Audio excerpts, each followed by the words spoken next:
क्या हो गया दीदी? क्या कह रहे हो? क्या? मम्मी पास जाना है? मम्मी के बिना दिल नहीं लगता। फोन इतनी पास से नहीं देखते, इतनी पास से हमारी तो सुनता नहीं। ठीक है, अब आप ही सिखाओ इसको।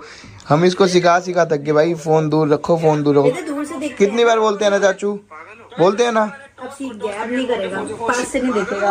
अब नहीं देखोगे पास से, मान लिया, देखा। गिर जाओगे रितु, ऊपर इधर बैठ जाओ। ये तो कोई कौन आओगे? दीदी नहीं है, मम्मी है। देखो टाइम लगेगा, धीरे धीरे खुद बोलने लग जाएगा। ये भाई जिद्दी बहुत है यार ये। Welcome back to Oni videos. तो आज की इस वीडियो में हम बात कर रहे हैं वैशाली जी की, वैशाली मिश्रा जी की। और उनको लेकर के इंटरनेट पे काफ़ी समय से एक जो बात है वो वायरल चल रही है, वो ये है कि ये वही शख्स हैं या वही इंसान है जिनके कारण पारस ठकराल और स्नेहा सचदेवा के बीच में डाइवोर्स हुआ। यानी पारस ठकराल का इनके साथ यानी वैशाली के साथ काफ़ी समय से अफेयर था, चक्कर चल रहा था दोनों के बीच में। और पारस ठकराल ने अपनी वीडियोस में भी झूठ बोला कि हम दोनों एक दूसरे को बस तभी से जान रहे हैं जब हमारे पेरेंट्स ने हमें मिलवाया है, या एक फंक्शन में उन्होंने बताया था कि हम एक फंक्शन में एक दूसरे से मिले थे, उसके अलावा हम एक दूसरे से कभी नहीं मिले। तो ऐसी चीज़ें भी फिर लोग बता रहे हैं कि ये झूठ है, क्योंकि इन दोनों का पहले से अफेयर था। और जब स्नेहा ने ये बात जान ली कि दोनों के बीच में अफेयर चल रहा है, तो उन्होंने डाइवोर्स लेने का फैसला लिया था।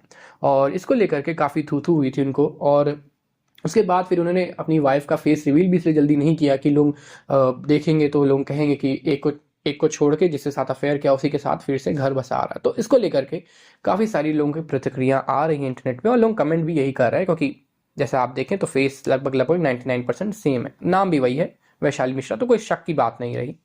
सो लोग अब ये कह रहे थे कि स्नेहा सचदेवा जो बातें कह रही थी इंटरनेट पे इतने समय से कि इनका अफेयर था इसीलिए मैंने डाइवोर्स लिया, और मेरी तरफ से कोई भी गलती नहीं थी स्नेहा सचदेवा की तरफ से।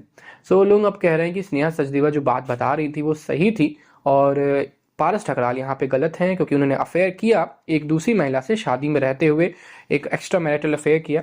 और इसी को लेकर के वैशाली मिश्रा का जो बयान है, या मेरे ख्याल से जो आने वाला बयान है, वो भी आप यही होगा कि प्लीज़ हमें अपनी जो लाइफ है वो जी लेने दीजिए।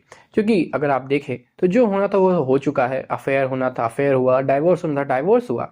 अब जो चीज़ें होनी थी हो गई, अब एक नई लाइफ को नए तरीके से स्टार्ट करने की बारी है। तो पुरानी बातों को वापस से खोदना या उनको वापस से लाना कोई सही बात नहीं है, जो कि वैशाली जी की बात सही है, क्योंकि ऐसी चीज़ों को वापस आने का कोई अर्थ नहीं। हम लोग अपने जीवन में आगे बढ़े हैं, जो भी चीज़ें हैं वो बेहतर तरीके से हों, बस यही हम होप करते हैं। बहरहाल सब यही होप कर रहे हैं। आज की इस वीडियो के लिए बस इतना ही। Thanks for watching.